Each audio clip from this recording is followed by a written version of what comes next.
So we have already covered these things in the last lecture. Now, next is this particular part. Now, what are we discussing in this? ठीक है, we're discussing about the biodiversity conservation. That is our basic topic. ठीक है, biodiversity conservation.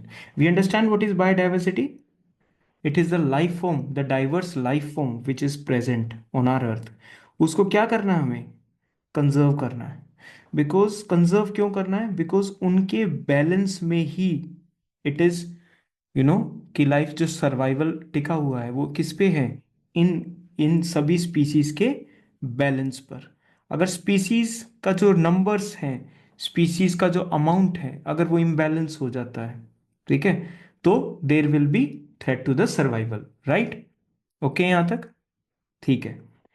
अब हमको देखने हैं perspectives. Biodiversity conservation के अलग अलग पर्सपेक्टिव्स देखने हैं. नंबर वन, सबसे पहला है नैरोली यूटिलिटेरियन पर्सपेक्टिव. ठीक है, नैरो कैसी अप्रोच है? नैरो अप्रोच है. राइट? तो हम एक इस चीज को याद रखेंगे. इसमें बेसिकली क्या होता है, इस अप्रोच के अकॉर्डिंग ह्यूमंस को बायोडाइवर्सिटी को कंजर्व करना है.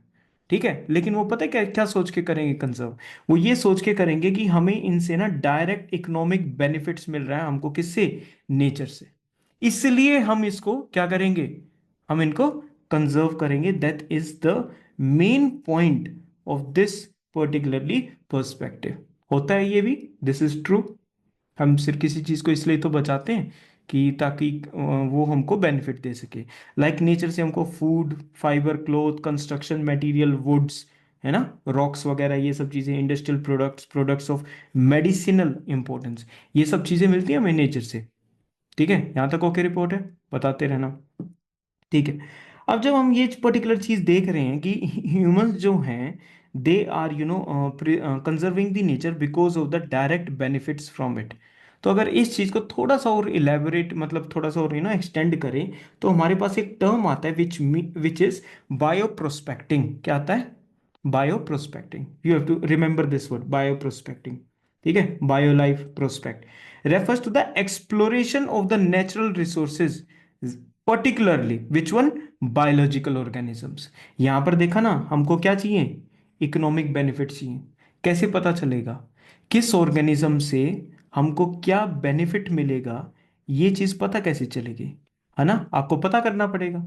आपको, हमें अर्थ के किस एरिया में से कौन सा मिनरल मिलेगा, ये हम एक्सप्लोरेशन के थ्रू पता करते हैं. साइंटिफिक एक्सप्लोरेशन के थ्रू पता करते हैं. Which type of economic activities it is, which type of economic activity it is. देखें गलती करेंगे या नहीं करेंगे. Which type of economic activity it is? Sir, tertiary. Tertiary. Very good. Why you be, why others are just looking at the screen? Huh? Is there is a lag between what I am asking and like when ऐसे बिल्कुल रुक के खड़े हो जाता है कि हाँ भाई हमारी तो फ्रीज हो चुकी है स्क्रीन, हमें नहीं पता है. हैं? उस दिन क्वेश्चन में डिस्कस करा था कि जो ये हैं रॉक्स वगैरह हैं, मिनरल्स हैं, जब हम इनको एक्सप्लोर करते थे comes in the tertiary activities. करा था नहीं करा था? Yes, हम्म. sir. हाँ, तुम थोड़ा तो आ जाओ, तुम उसमें मोड में आ जाओ. ऐसे पेपर आधा हो जाएगा ना जब तुम शुरू होगे, उसके बाद कि चलो अब करते हैं. ठीक है, बायो प्रोस्पेक्टिंग. अब इसमें ये प्रोस्पेक्शन, हमको एक्सप्लोरेशन तो करना है, लेकिन किस चीज का करना है? Biological life. ठीक है, लाइफ का करना है हमें. तो पर्टिकुलरली बायोलॉजिकल ऑर्गेनिजम्स. क्या मिलेगा फिर हम उनसे? न्यू कंपाउंड्स मिलेंगे, जीन्स, बायोकेमिकल प्रोसेसेस के बारे में पता चलेगा, जिनसे हमें कमर्शियली काफी बेनिफिट्स होंगे. अच्छा, इन्हीं से ही मेडिसिन बनाएंगे, एग्रीकल्चर प्रोडक्ट्स बनाएंगे, बायोफ्यूल्स डेवलप करेंगे और इंडस्ट्रियल एंजाइम्स बनाएंगे. जब हम इन सभी के नेचुरल रिसोर्सेज की, पर्टिकुलरली बायोलॉजिकल ऑर्गेनिजम्स को जब हम एक्सप्लोर करते हैं, तो it is known as bioprospecting. Next time ना, I start making you revise with me as well. अभी तक तो सिर्फ पढ़ पढ़ रहे हो. ठीक है. हाँ, समझो यार, तुम उसमें उस साइड मत जाओ. ठीक है, that is a very devil side of people. Pharmaceutical discoveries हो जाएंगी, ठीक है। Many medicine like antibiotics, anti cancer drugs, ठीक है। What are the cancer causing things, उनको क्या बोलते हैं? कार्सिनोजेंस बोलते हैं, कार्सिनोजेंस। हैं कार्सिनोजेंस बोलते हैं, they are known as carcinogens. कौन होते हैं carcinogens? Carcinogens are cancer causing, क्या बोलते हैं? कैंसर कोजिंग, ठीक है। अच्छा, एंटीबायोटिक्स, एंटीबायोटिक्स किसके अगेंस्ट में काम करती हैं? Bacteria infection bacteria. के अगेंस्ट में, बैक्टीरिया। है ना? ठीक है, एंटी कैंसर ड्रग्स हो गया। ओरिजिनेट फ्रॉम द नेचुरल, ये कहाँ से आए हैं? एंटीबायोटिक्स, एंटी कैंसर ड्रग्स कहाँ से आए हैं? They have come from natural resources. और नेचुरल रिसोर्सेज से हमें पता कैसे चला कि ये आएंगे? Bio prospecting. क्लियर है? क्यों करनी है बायो प्रोस्पेक्टिंग? हमें क्लियर है, ओके। ठीक है, like penicillin came from fungi, taxol from the, अब ये जो जैसे टेक्सोल है, ठीक है, it helps in the cancer treatment, ठीक है, वो कैंसर ट्रीटमेंट में काम आता है। It comes from the yew trees, हम एक चीज याद रखेंगे। अच्छा, फंगी से हमें क्या मिला था? हाँ, पेनिसिलिन मिला था। पेंसिल। हम्म, कब? पेंसिलिन। when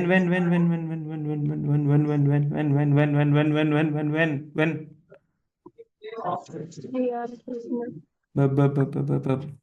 Simon commission. 1928।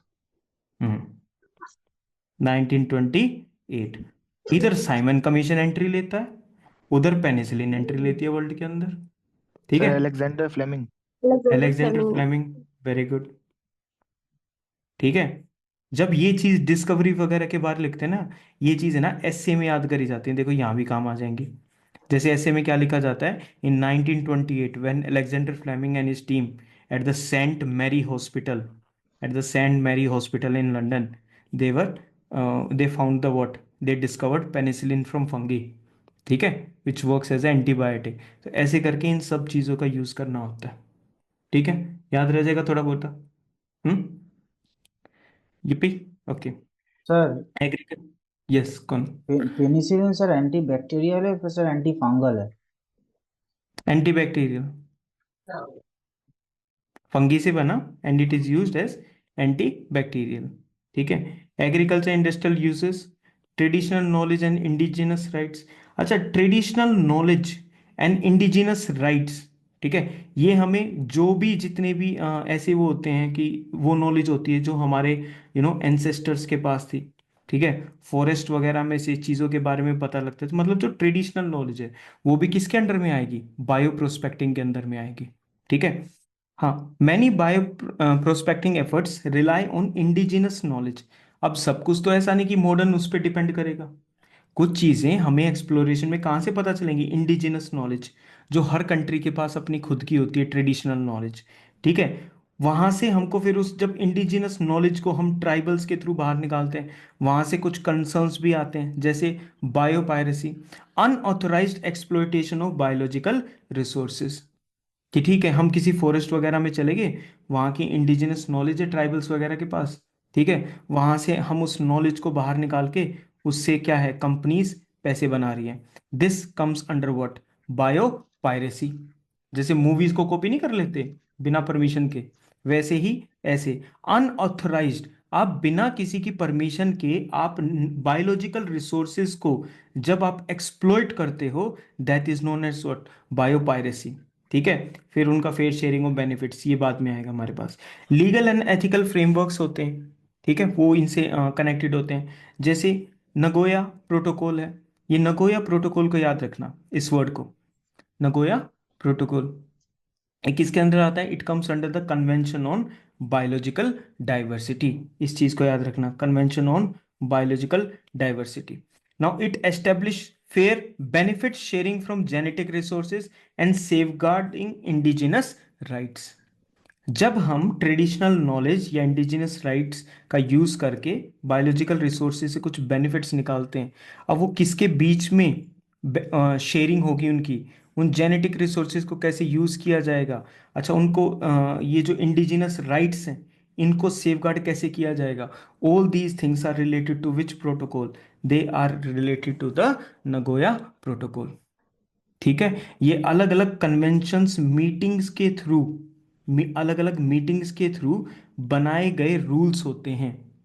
ठीक है, जहां पर ये रूल्स बनते हैं ज्यादातर उन जगहों को, जैसे हमने देखा है, हम इनको क्या बोलते हैं, रामसर साइट्स बोलते हैं। Yes sir. रामसर कहाँ पर है? Where is Ramsar located? Sir Iran.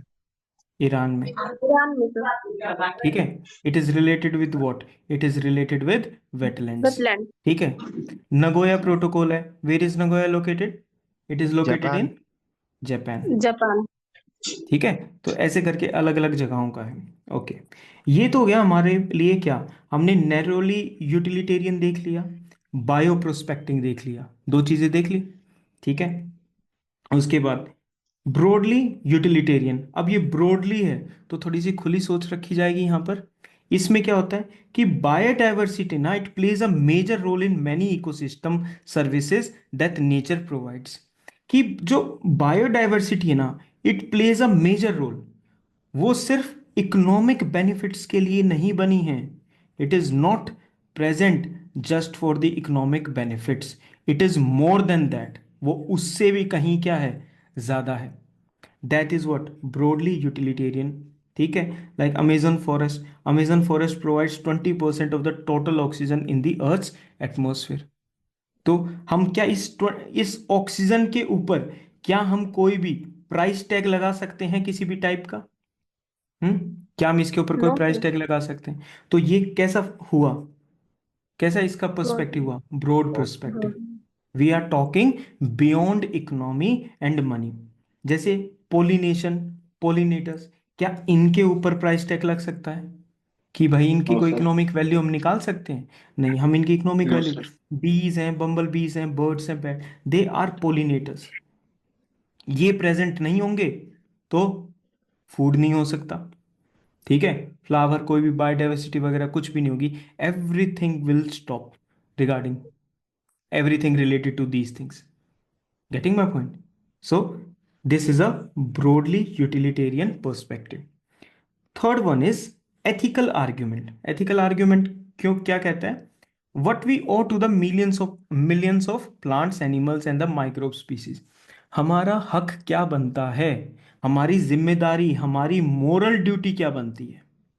हमारी मोरल ड्यूटी बनती है कि हम इनके साथ हैं और हमें इस चीज को क्या करना है, कंजर्व करना है, प्रोटेक्ट करना है। This is our moral duty.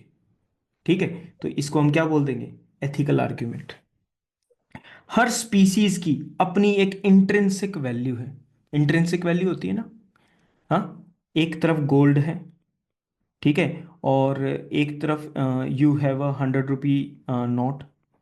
ठीक है, किसके पास इंट्रिंसिक वैल्यू और किसके पास एक्सट्रिंसिक वैल्यू है? गोल्ड कितनी के भी हो पास सकती इंट्रिंसिक वैल्यू होगा है, ना सर। हाँ, जिसके पास गोल्ड है इंट्रिंसिक सर। वैल्यू, तो it is the real value. Value. Intrinsic value कौन सी होती है? Real value. हमने उसको कोई वैल्यू दे नहीं रखी, जैसे इस नोट की, ये तो एक बेसिकली पेपर है, लेकिन हमने इसको वैल्यू दे रखी है, I promise to pay the bearer the sum of 100 rupees. ठीक है, आरबीआई का, तो we have provided it the value, that's why it is known as extrinsic value. लेकिन हर स्पीसीज की खुद की क्या है, intrinsic value, real value. And this is the moral duty that we have to protect these plants, animals, and the microbe species. Moral duty to care the well-being and pass. एक तो इनका wellbeing करने की हमारी duty है, second duty है pass on our biological legacy.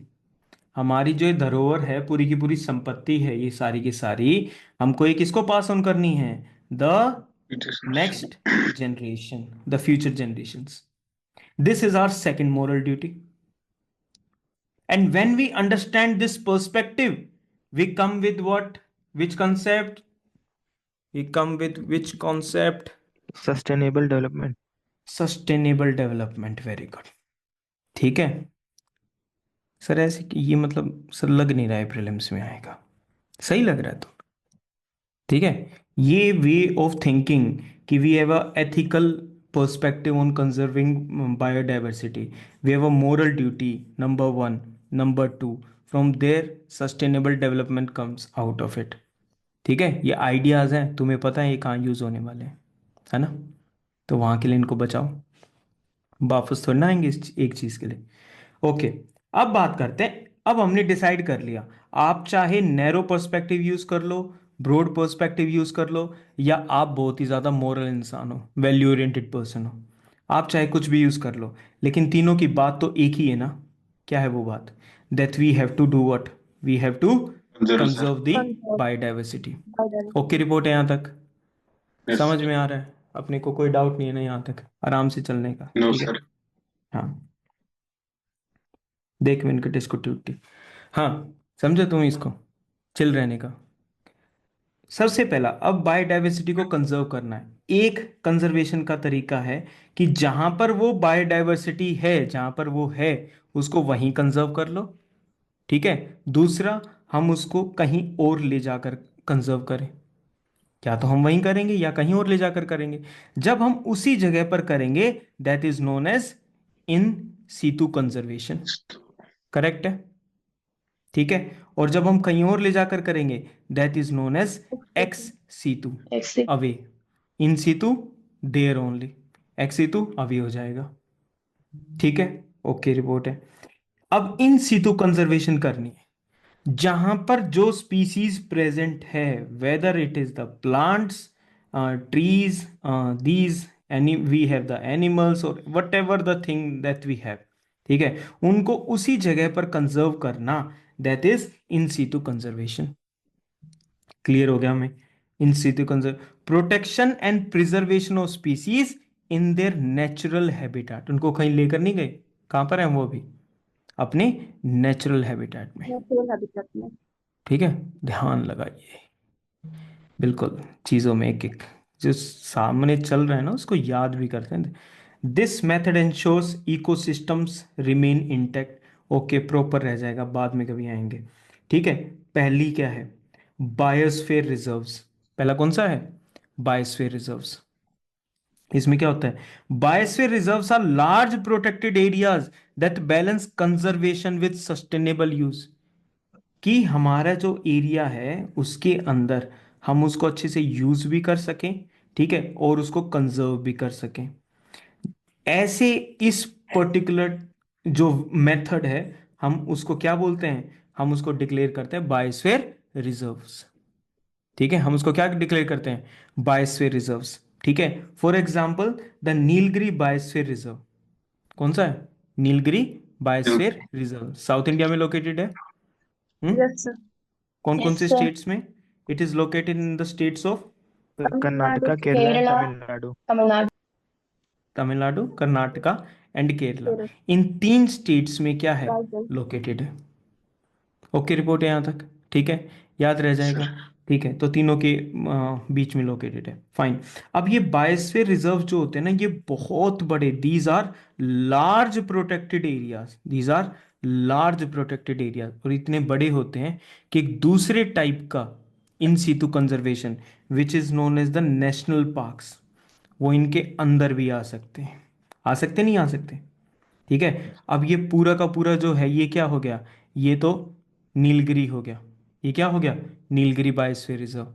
इसके अंदर ये छोटे छोटे क्या हैं? These are the national parks. It include Mudumalai national park, Mukurthi national park, Sathyamangalam. Wildlife sanctuary भी इसके अंदर आ जाती है, just not national park, wildlife sanctuary. ये तीनों कहाँ पर हैं? तमिलनाडु में। दोबारा नाम याद कर लो। ये, अरे ये लिखे हैं तो किसी कारणवश लिखे होंगे। Mudumalai, Mukurthi, Sathyamangalam, they are in Tamil Nadu. ठीक है, दोबारा याद कर लो। मैं रुका हूँ अभी एक second, learn them side by side. Nagarhole, Bandipur, they are in Karnataka. ठीक है, Silent Valley, Aralam, Wayanad, Karimpuzha, they are present in Kerala. Kerala. Number of them है ना। हम्म तो तुम्हें एक ऐसी लिस्ट आ सकती है, which one of the following are part of the Nilgiri biosphere reserve. फिर तुम वहां करते रहना, एक कट जाएगा तो दो नहीं आ सकता, दो नहीं आ, फिर तुम ग्रुप बनाते रहना। ये स्टैटिक है, इसमें क्या है ना, ग्रुप बनाओगे तुम। ये लर्न करने वाली चीज है। कर लिया साथ साथ? कर्नाटका की तो एटलीस्ट कर लो, नागरहोल, बांदीपुर। ठीक है, अब तमिलनाडु के दोनों याद कर लो, मुदुमलाई, मुकुर्ती, सत्यमंगलम। ठीक है, तुम अपने पे फोकस करो और दुनिया को जाने दो जहां उसको जाना है। ठीक है। ओके, नाम क्या है इसका? Nilgiri biosphere reserves. Nilgiri, Nilgiri comes from what? It, ये जो नीलगिरी जो माउंटेन्स हैं, कौन सी माउंटेन्स हैं? द ब्लू माउंटेन्स हैं। ये ब्लू माउंटेन्स क्यों हैं? Because of the bluish flowers which are the Kurinji shrubs that give it their name. तो Nilgiri are the blue mountains. कौन सी माउंटेन्स हैं? Blue mountains. और ये ब्लू क्यों दिखाई देती हैं? बिकॉज ऑन द कुरुंजी श्रब जो यहाँ पर ग्रो करती हैं। याद रहेगा? कुरुंजी, कुरुंजी श्रब्स कैसे फ्लावर्स हैं उसके? ब्लूइश कलर के फ्लावर्स होते हैं। तो पूरा माउंटेन कैसा दिखाई देता है? ब्लू ब्लू, लाइट पर्पल, ऐसा सा Blue. दिखाई देता है। ओके, ठीक है। नीलगिरी को। हाँ, पर्सनली देखा नहीं है, ठीक है, बाद में देखते हैं। ओके, ये क्या शो कर रखा है? हाँ, ये है, these are the sholas, these are the sholas. ठीक है, कर लो, याद करो इसको। These are the sholas. क्या होते हैं sholas? Who can tell me what are sholas? तो कौन से शोलास? शोला, वो इससे कौन धर्मेंद्र, सा? अमिताभ बच्चन। शोला कौन सा? ये शोला है, शोला फॉरेस्ट है। चलो अच्छा अच्छा। आप बताओ। Sir like sir meadow. Western Ghats. Western Ghats में है। और शोलास के बारे में, these are the montane forest बोल सकते हैं हम इनको। क्या बोल सकते हैं? Montane forest of the Western Ghats are known as sholas. ठीक है, रहेगा याद? माउंटेन, ठीक है, थोड़े से ऐसे दबे दबे से होते हैं, ब्लूइश कलर इनका भी ऐसा ही होता है। ठीक है, तो remember these two, kurinji and you can remember the sholas. Okay report. Cool climate sir. Yes, sir. हाँ, cool cool climate, cool temperate type से क्लाइमेट होता है, ठंडा ठंडा सा, cool cool. Okay, then we have national parks. अभी हमने बहुत सारे नेशनल पार्क्स देखे थे। कर्नाटका वाले के जल्दी से नाम बता दो, जो नीलगिरी के पार्ट है। नागरहोले एंड बांदीपुर। बांदीपुर और बंदीपुरम, नागरहोले। ओके, ठीक है, they are strict. Jim Corbett national park है जैसे। तो नेशनल पार्क्स भी क्या है? हम तो क्या डिस्कस कर रहे हैं? We are discussing the in situ conservation. हम क्या डिस्कस कर रहे हैं? We are discussing the in situ conservation. कौन सा in situ conservation? Jim Corbett national park. Where is it located? It was the what, क्या क्या यूनिक फीचर है इसका, जिम कॉर्बेट का? Sir first national first park था, first national park. First. ठीक है, ठीक है, फर्स्ट नेशनल पार्क था। कहाँ पर लोकेटेड है? In which Uttarakhand. State? Uttarakhand Uttarakhand. Located. Okay, it covers which district of Uttarakhand?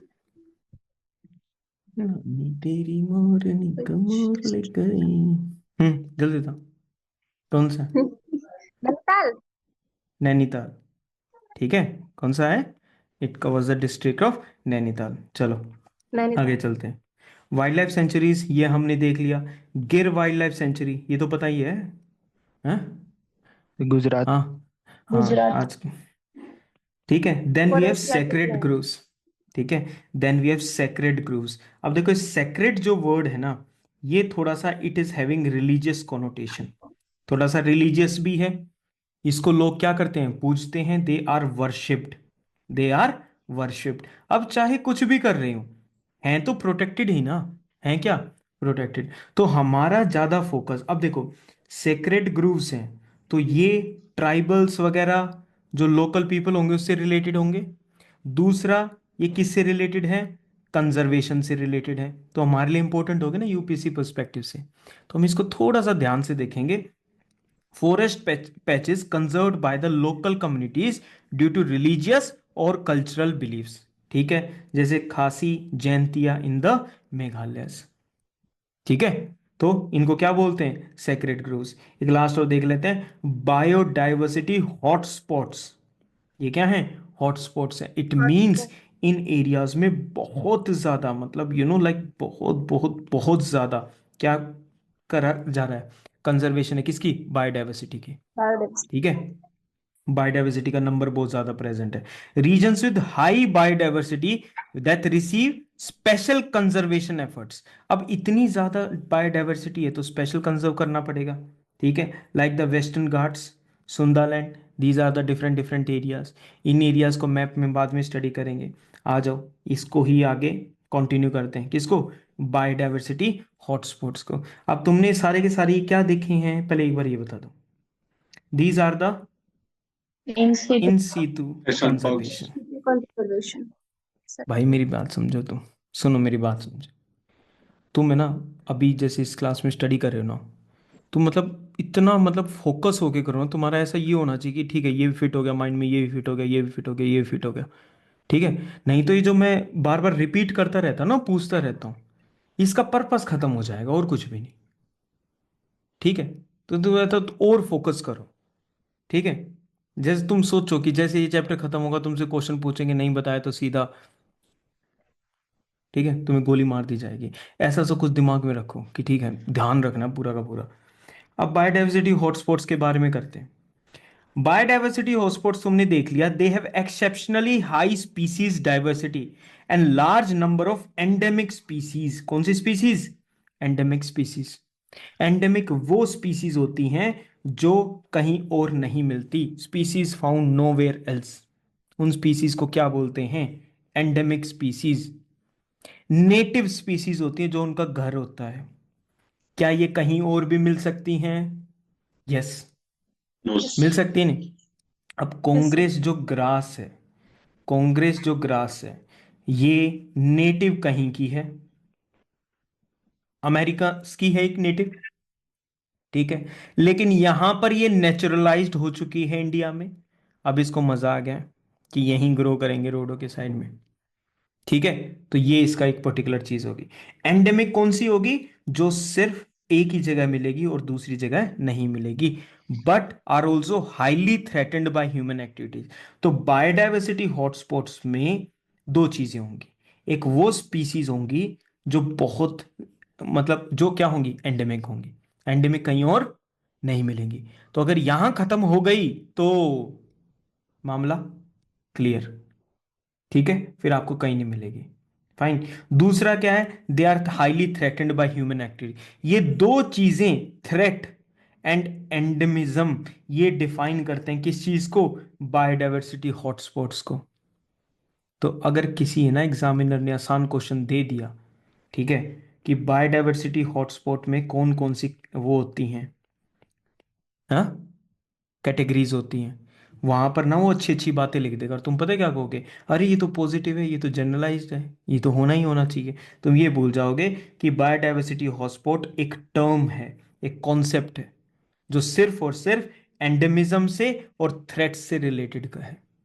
Clear होगी बात, हाँ, पक्की बात है जी, हाँ। बायोडाइवर्सिटी हॉटस्पॉट का कॉन्सेप्ट इंट्रोड्यूस करा था नॉर्मन मायर्स ने, ठीक है, in his two articles in the Environmentalist में उसने दो आर्टिकल्स दिए थे, 1988 एंड 1990। Okay okay. आपको मान लो ये आपका घर है, आपको लगता है कि यहां पर जो विचित्र प्राणी मिलते हैं वो सारे के सारे एंडेमिक है, वो धरती पे कहीं और नहीं मिलते, आपको ऐसा लगता है, ठीक है। आप चले गए अपनी एप्लीकेशन लेकर और आप बोले कि मेरे घर को बायोडाइवर्सिटी हॉटस्पॉट डिक्लेयर कर दो, ठीक है, ओके। तो region must meet two strict crime, आपसे दो बातें पूछी जाएंगी। It must have at least 1500, at least 1500 तो मिलने ही मिलने चाहिए वस्कुलर प्लांट्स एज एंडेमिक। अब आप कहोगे नहीं हमारे घर में तो 4 गमले हैं, वो भी कहीं भी आपको मिल जाएंगे, वो तो एंडेमिक नहीं है, तो आपकी एप्लीकेशन वहीं रिजेक्ट हो जाएगी। एटलीस्ट 1500 वस्कुलर प्लांट्स होने चाहिए। वस्कुलर प्लांट्स वो होते हैं जिनके अंदर ट्रांसपोर्टेशन के बंडल्स होते हैं, अगर तुमने 9th 10th में पढ़ा हो तो, ठीक है। कंडक्टिंग टिश्यूज होते हैं इनके अंदर, ट्रैकेड्स, वेसल्स, जाइलम, फ्लोएम है नहीं, ओके, दूर रहते हैं इन चीजों से। एंडेमिक विच इज टू से it must have a high percentage of plant life found nowhere else. Why it is saying found nowhere else, sir ऊपर लिख रखा ना एंडेमिक है। कम से कम 1500 तो प्लांट के ऐसे स्पीसीज चाहिए जो एंडेमिक हो, ठीक है। और hotspot in other words is irreplaceable. क्यों रिप्लेस क्यों नहीं हो सकता? क्योंकि उस जैसा कोई और नहीं है। ठीक है, ओके है। बरोबर, got it, okay. Yes, sir. Next is it must have 30% और less of its original natural habitation. जो उसकी ओरिजिनल नेचुरल हैबिटेशन थी ना, हाँ, उसमें से या तो 30% बचा होगा, या 29, या 28। तुम बात को समझ गए सर, गिनती मत गिनने लग जाना। कम मिलेगा 30 से, या तो 30% मिलेगा या 30 से कम मिलेगा। क्या ओरिजिनल जितनी थी, मान लो 3000 वस्कुलर प्लांट स्पीसीज थे, ठीक है। अब इसके अंदर से अब क्या सिर्फ बचे हैं, 30% बचे। Getting my point? दो कंडीशंस होगी, this is condition 1, this is condition 2। पहली condition at least 1500 vascular plants, second 30% और less than the original natural vegetation. In other words it must be threatened. What are the two things which are related with biodiversity hotspots? Sir, number one is vascular plants endemism. पहला endemism है। दूसरा, दूसरा क्या है? Threatened. highly threatened by Human highly threat. Threatened होना चाहिए। नहीं, threat तो फिर ह्यूमंस ही करेंगे, उसका उसकी गारंटी मेरी, ठीक है। बाकी तो सब्बे हैं सबके सब, वो नहीं थ्रेट व्रेट करते किसी को भी। तो ये बॉक्स की इंफॉर्मेशन को आप याद रख लोगे, ठीक है, okay. Around the world 36 areas qualify as hotspots. 36 ऐसे एरियाज हैं, ठीक है। Their intact habitat represent just 2.5% of the earth's land surface, but they support more than half of the world's plant species as endemics, ठीक है। 43% of the birds, mammal, reptile, amphibian species are endemics, जो इन areas में मिलती है। Read हो जाएगा ये वाला पार्ट। कितनी है? 36 है। बाद में जाके इस मैप को ध्यान से देख लेना कि ये कहाँ कहाँ बता रहा है। हम अपने कहाँ किस एरिया की बात करेंगे, ये देखो हिमालय लिख रखा, ये पूरी की पूरी हिमालयस की बेल्ट, ठीक है। वेस्टर्न घाट्स लिख रखा है, ठीक है। यहाँ पर इंडो बर्मा का एरिया लिख रखा है, यहाँ पे सुंडा लैंड लिख रखा है, ये पूरा का पूरा इंडोनेशिया और ये सब इसके अंदर इंक्लूड हो गए। Getting my point? हाँ, तो ये ऐसे Yes, करके sir. तुम इस पूरे मैप को एक या दो बार इसको जरूर देखना। तो मेन मेन चीजें like Guinean forest of West Africa. Do you remember हमने गिनिया वर्ड क्यों पढ़ा था? हैं? वैलेंटाइन, जल्दी बताओ गिनिया वर्ड क्यों पढ़ा था?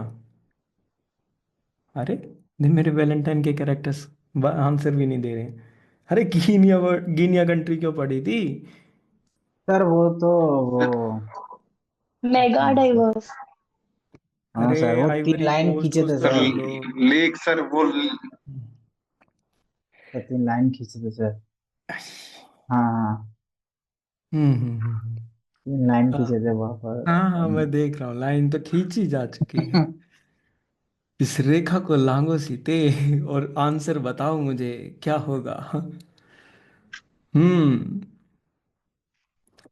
तो वो पर्शियन गल्फ से क्या मतलब, वो जो रूट था उसको। अरे यार, वैलेंटाइन बोल दिया, चॉकलेट बोल दी, चोको नहीं मुंह से निकल। जाओ यार, मैं तुमसे बात ही नहीं करता। sir cocoa Cocoa. हाँ सर, अब तो कोकोआ रहने दो, कोकोआ। आपको फायदा ही नहीं है। और अच्छा, तुम्हें क्या लाइन लग खींचने का क्या था? रहा? अरे वो ये बताया था ना कि ये ऊपर मोरक्को हाँ टूनिशिया एक एग्जाम, एक पीवाईक्यू था भाई, हाँ पीवाईक्यू में हाँ सर, मोरक्को पीआई का था। टूनिशिया था, ठीक है। यहाँ पर मोजाम्बिक और मेडागास्कर एक दे रखा था, नमीब दे रखा था। ये भगवान, 36 बायोडाइवर्सिटी हॉटस्पॉट्स, ठीक है। इसमें से हमें अपने वाले देखने हैं, south and south east Asia के। हिमालयस हमने देख लिया, विच कवर दीज कंट्रीज। उसके बाद Indo Burma, India, Myanmar, Cambodia. उसके बाद Sundaland which includes the Nicobar islands. Sundaland क्यों इंडिया से रिलेटेड है? बिकॉज वो निकोबार आइलैंड्स को करता है कैप्चर। अभी देखा था ना सुंडालैंड, ये ऊपर की तरफ देख कैसे आया हुआ है, yes, sir. ठीक है। ये निकोबार को कवर करता है, तो निकोबार को जब ये कवर करता है ना, तो ये अपने में काउंट हो जाएगा, ठीक है। तो हिमालयस हो गया, इंडो बर्मा हो गया, सुंडालैंड हो गया और वेस्टर्न घाट्स हो गए। 4 हो गए, हो गया नहीं हो गए? तो इंडिया के पास, हाँ, ईस्टर्न घाट्स नहीं है। ये तुम्हें ट्रिक हो सकती है वहां पर। सर तुम्हें लगेगा नहीं यार मैंने खुद देखे हैं पेड़ पौधे हैं, ठीक है, फिर तुम फंस जाओगे। ईस्टर्न घाट्स नहीं है, ईस्टर्न घाट्स नहीं है। किसका part? Biodiversity. Biodiversity hotspot. Biodiversity. अगर अब भी तुम्हें लेक्चर के लास्ट में चीजें याद नहीं हुई, हाँ, तो वेस्टर्न घाट्स ये होगा। ओके, वो वेलेशिया, वेलेशिया कहाँ पर लोकेटेड है? Where is Wallacea? वलाशिया। लिखा तो है सर इंडोनेशिया में। अरे वाह। ओके, वेलेशिया क्यों हमारे लिए इंपॉर्टेंट है? देखो ये वाला जो पर्टिकुलर रीजन है ना, ठीक है, दिस इज ऑस्ट्रेलिया, ठीक है, इतना, this is Australia, this is the Asian area, ये एशियन वाला एरिया, ठीक है। इन जगहों पर ना, this is the area where the bio जो जोन्स हैं, जो बायो जोन्स हैं, ठीक है, बायोडाइवर्सिटी की जो जोन्स हैं वो चेंज होती हैं इस पर्टिकुलर एरिया में, ठीक है। तो एशिया की कुछ स्पीसीज इस एरिया में मिलती हैं, ऑस्ट्रेलिया की कुछ स्पीसीज का डोमिनेंस इस एरिया में होता है, तो यहां न्यू टाइप की मिल सकती हैं। ये वाला जो पर्टिकुलर एरिया होता है, ये वाला जो पर्टिकुलर एरिया होता है, this is the Wallace area. कौन सा एरिया है ये? Wallace area. Wallace line, weber line, ये सब लाइंस इस एरिया से रिलेटेड है, ठीक है। तो when we will study this Wallacea part in geography, तो आपको थोड़ा सा उस समय ध्यान देना है कि ये कहां पर लोकेटेड है। Getting my point? ठीक है। इसमें कुछ दिस, ये इंडोनेशिया के कुछ आइलैंड्स आ जाएंगे इस पर्टिकुलर एरिया में, ठीक है, कुछ वैसे आइलैंड्स आ जाएंगे। तो यू हैव टू रिमेंबर कि वोलेशिया कहाँ पर लोकेटेड है, ठीक है। ओके, बाकी तुम आराम से देख लोगे, ठीक है। सुंदरलैंड हमने देख लिया, Indonesia, Malaysia, Nicobar islands we have already seen. चलिए, हो गए 36 में से। हमको कितने करने हैं? हमको 4 करने। We have to do 4 out of them. Done? Should we move ahead? Okay, दो सर अफ्रीका का थोड़ा देख लेते हैं। किसको देख लेते हैं? अफ्रीका का। अफ्रीका को हम देख लेते हैं। कहाँ है? ये रहा अफ्रीका। मैप में देखेंगे, ज्योग्राफी वाले में ना, it will again come back to the okay mapping sir. Portion में। मैपिंग पोर्शन में मैंने बायोजियोग्राफिक रीजन्स का पूरा कर रखा है, जो ये ऊपर दे रखा है, ठीक है। तो उसको वहां पर देखेंगे, नो इश्यूज, कहीं नहीं जाएंगे, यहीं हम। एक वर्ड आएगा तुम्हारे सामने, which is the critical Ecosystem Partnership fund. कौन सा फंड है? ज्यादातर ना यूपीएससी ऐसे करके फंड पूछ लेती है प्रीलिम्स पेपर में, है ना। इसको देख लेते हैं। क्रिटिकल इकोसिस्टम पार्टनरशिप फंड, जो कंजर्वेशन इंटरनेशनल है एक organisation, it is an investor in this particular fund. कौन सी organisation? Conservation International. CEPF is an alliance of leading conservation donors that provide grants to non-profit and private sector organization. Hello, जब exam में आएगी ये चीज, क्या मैं इसको और इसको चेंज करके गवर्नमेंट लिख दूंगा? हो सकता है ना, ठीक, यहां पर। हाँ, तो आपको थोड़ा सा ध्यान देना है कि critical Ecosystem Partnership fund will provide grants to what? Non-profit and private sector organizations that are working to protect the biodiversity hotspots and improve the well-being. क्या आपको ये बात याद रहेगी कि यहां पर थोड़ा सा फोकस किया गया था? ठीक है, this is the focus area. हाँ, तो इसकी इसमें इसमें कौन इन्वेस्टर है? पैसा कहां से आ रहा है? पैसा वैसे तो डोनेशन से आता है, बट कंजर्वेशन इंटरनेशनल इससे, इसके साथ इसमें इन्वेस्ट करता है। Got my point? ठीक है, चलो, वेरी यस वेल, सर। आगे चलते हैं। अब हमने ऊपर एक और बात की थी कि सेक्रेड ग्रुप्स भी होते हैं, सेक्रेड ग्रुप्स, ठीक है, जो रिलीजियस और कल्चरल Yes, sir. सिग्निफिकेंस रखने वाले जो फॉरेस्ट थे, उनको हम क्या बोलते हैं? हाँ भाई, सेक्रेड ग्रुप्स बोलते हैं। तो these are the forest fragments of various sizes, they are communally protected, they are protected by the community which have significant religious connotation for protecting community. उस कम्युनिटी के लिए एक एक पर्टिकुलर रिलीजियस सिग्निफिकेंस होता है, ठीक है, एक कल्चरल सिग्निफिकेंस होता है। एक बात याद रखना, सेक्रेड ग्रूव्स ना नेशनल पार्क और इन सब की तरह नहीं है जहां से आप गए और घूमते हुए गए और जेब में लकड़ी उठा के ले आए या पत्थर उठा के ले आए, ठीक है। सेक्रेड ग्रूव्स में hunting and logging are usually strictly prohibited within these patches. Other forms of forest usage like honey collection and deadwood collection are sometimes allowed only on sustainable basis. और कुछ secret groups तो ऐसे हैं वहां से आप छोटी सी लकड़ी नहीं उठा सकते, दैट इज द रूल, ठीक है। ओके, तो ट्रेडिशनली हो गया। अच्छा, सेक्रेट ग्रुप्स को क्या ये सिर्फ कम्युनिटी प्रोटेक्ट करती है? Are the community only protecting it? क्या इंडियन गवर्नमेंट का कोई रोल नहीं बनता? अब बनता है, पहले नहीं था इस पर्टिकुलर चीज में। They are introduction of the protected area category community reserves के अंदर हम इनको लेकर आ गए। और कम्युनिटी रिजर्व्स किसके अंदर में आता है? Wildlife protection amendment act 2002। Now please tell me कि तुम्हें कम्युनिटी रिजर्व्स वाला PYQ याद है? हाँ, कुछ बातचीत हुई थी इस पे, चीफ वाइल्ड लाइफ वार्डन, सोचो, ऐसा कुछ ऐसा कुछ रिलेटेड था। चलो गुड। प्रोटेक्टेड एरिया किसके अंदर आता है? It comes under the community reserves and community reserves are protected under the wildlife protection amendment act 2002। Clear होगी यहां तक बात? ठीक है, ओके, ठीक है। Yes, तो sir. Government started protecting this as well.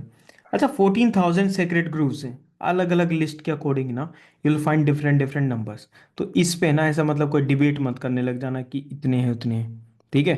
कोई 21,000 पे गया हुआ है, कोई किसी पे, कोई तो लैक्स में गया हुआ है, तो we are not talking about that. क्या सेक्रेट ग्रुव्स में का हिस्टोरिकल रेफरेंस है? कोई ऐसी बुक्स हैं जिसमें इसका मेंशन हो? Yes, they are mention in the वृक्ष्य वृद क्या लिख रखा है? वृक्ष वृक्ष युर्वेदा, वेदा। ठीक है। इट इज एन एंशियंट ट्रेस्टाइज, ठीक है, it is an ancient documents विच, बस तुम इसका नाम याद रखना और फिर इसको हम आगे स्टडी करेंगे। अभी अभी इसका सिर्फ नाम नाम याद रखना, वृक्ष वयुर वेद, ठीक है। Okay, second one is the classic such as the Kalidasa Vikramorvashiyam, Vikram Vikramorvashiyam. किसकी है ये? विक्रम उर्वश्य किसकी है? विक्रम कालिदास की। उर्वशी कालिदास की। इस चीज को याद है, it is the story about king and the Urvashi, ठीक है, उनकी अलग स्टोरी है, उसको हटा। बट इनके अंदर वृक्ष युर्वेदा में और विक्रम उर्वशीय में देर is a reference of what? This sacred grooves. Now there is a growing interest in creating green patches, ठीक है। अब धीरे धीरे ना इन ग्रोव्स को क्रिएट करने का एक जो है इंटरेस्ट भी बनने लग रहा है, ठीक है। लाइक देर इज दिस नक्षत्र वन, क्या बोलते हैं इसको? नक्षत्र वन और नक्षत्र वन ग्रोव, ठीक है। Now these are develop this was developed as a sacred group in the Sringeri of Karnataka. याद रहेगा ये वाला, नक्षत्र वन वाला, ठीक है। तो एक इस चीज को याद रखना, एक वृक्ष युर्वेद को याद रखना, और थर्ड वन कालिदास विक्रम उर्वशीय को याद रखना, ठीक है। इनके अंदर मेंशन दे रखा है। किस फॉर्म में आएगा क्वेश्चन वो एग्जामिनर पे छोड़ दो ना। वृक्ष यजुर्वेद जो है, it is an ancient Indian ancient science of plants that deals with the cultivation of healthy plants, ठीक है। The terms comes from the Sanskrit word वृक्ष यानी tree, Ayurveda science of life. Now अगर इस पर्टिकुलर चीज की बात करें कि ये टेक्स्ट किसने लिखा था, तो you will remember Surapala was the one who was the physician in the court of king Bhimapala of the 10th century, उसने ये टेक्स्ट लिखा था, ठीक है। अब ना I give you 10 seconds to remember the details of this particular box. एक बार इनको याद रख लो ताकि हम आइडेंटिफाई कर लो, याद भी क्या करना है ना, जस्ट आइडेंटिफाई इट। इनके नाम तो ऐसे तो ऐसे ही में, ठीक है। Okay, should we move ahead? ठीक है, सर मैं ये पूछूंगा सारे पूछूंगा मैं थोड़ी देर में। हाँ बोलो, बहुत सारे फैक्चुअल नहीं आ रहे हैं सर। क्या चीज? ये सर ये डेटा भी अच्छा, फैक्ट्स है। कहाँ है? अभी दो तो किताब के नाम पढ़े, अब तुम्हें क्या पता कि वो एनवायरमेंट वाले में आएंगे या वो किसी और में आएंगे। सर ऑप्शनल ठीक है। में सर इतने किताब ऐसे हम याद ही नहीं है। इतने पे ध्यान नहीं देना, माया है भाई। ठीक है, चलो। एंशंट मोनोलिथ्स, देख, सेक्रेड ग्रूव्स ना, दे आर इंपॉर्टेंट। ठीक है, मुझे एक बात बता, just I answer your question, ठीक है, I won't skip it. One part was knowledge, ठीक है, the other part was common sense, the third one was the काम माइंड। ये तीन चीज़ें हैं हमारे पास। हाँ, जब हम इनको Yes, कर sir. रहे थे, did we do it in detail, कि हमने इसको आराम से समझा, करा, और हो गया ये हमारा। ठीक है, this is something which will come naturally to you. Okay, तो जब ये कर रहे हैं ना, इसकी कोई लिमिट नहीं है किसी भी तरफ, it could go into any extent. ठीक है, अब जैसे I was looking at one of the question, I tell you marsupials के बारे में। ठीक है, how many of you know about the marsupials? Please अरे गिव मी। पीवाईक्यू में पूछा है। यस, मैमल्स नॉट बताओ। फाउंड इन इंडिया, इतना पता है मेरे को। हम्म, Sir, no क्या idea. होता है मार्सुपियल्स? बताओ क्या होता है। चलो, suppose I start teaching you marsupials. ठीक है, I start teaching you marsupials, so let us start.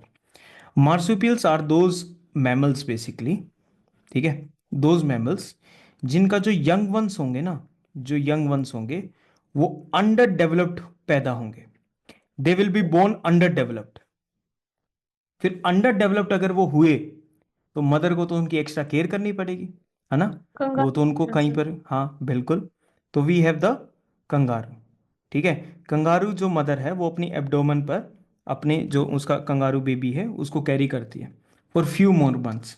क्यों? क्योंकि वो बेबी कैसे होते हैं? अंडर डेवलप्ड होते हैं। ठीक है, तो various types of possums, the kangaroo and this and that, और ये सब चीज़ें क्या होती हैं इसकी एग्जाम्पल्स में आएंगी। तो you will go through 5 to 6 examples regarding this. Will this information be enough to answer it? There will come a next category of information which will tell you about more about marsupials, इनका nature कैसा होता है। ठीक है, what do they eat, are they herbivores, are they carnivores? ठीक है, ये हैं क्या बेसिकली। फिर एक और कैटेगरी आएगी। ये सारी इंफॉर्मेशन पढ़ने के बाद ना एक क्वेश्चन पूछता है यूपीएससी। क्वेश्चन पता है क्या है? सुनना ध्यान से। ज्योग्राफी में क्या आप लोगों ने जियोलॉजिक टाइम स्केल के बारे में सुना है? Have you heard about geologic time Yes, scale? sir. Yes, sir. Yons, periods, era, that one. No. हाँ, अर्थ की स्टार्टिंग से लेकर और अभी तक हमने पूरी अर्थ को डिफरेंट डिफरेंट एराज, ईयन्स और इन सब में कैटेगरीज में डिवाइड कर रखा है। Yes, ठीक sir. है, अब उसमें से क्या दो कैटेगरी, जोरासिक कैटेगरी और क्रस्टेशियस कैटेगरी आती है? ये कैटेगरीज Yes. मिलेंगी तुम। Yes, sir. Yes, sir. ठीक है, मिलेंगे। क्रिस्टेशियस भी लोअर और अपर में डिवाइडेड होती है, जुरासिक मिडल और अपर ऐसे करके ऐसे डिवाइडेड होती है। ठीक है, अब यूपीएससी Yes, का sir. क्वेश्चन सुनो। इन चार में से बताओ मार्supial कब आए थे?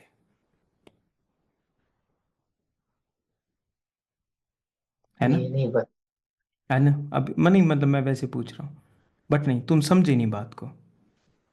When ever we come across a word, like if there is a word given in the NCERT, ठीक है भाई, हमेशा है ना वाई जानना बहुत ज़रूरी होता है। तो तुम्हारे क्वेश्चंस बिल्कुल परफेक्ट होते हैं, I understand and I have a obligation to answer them.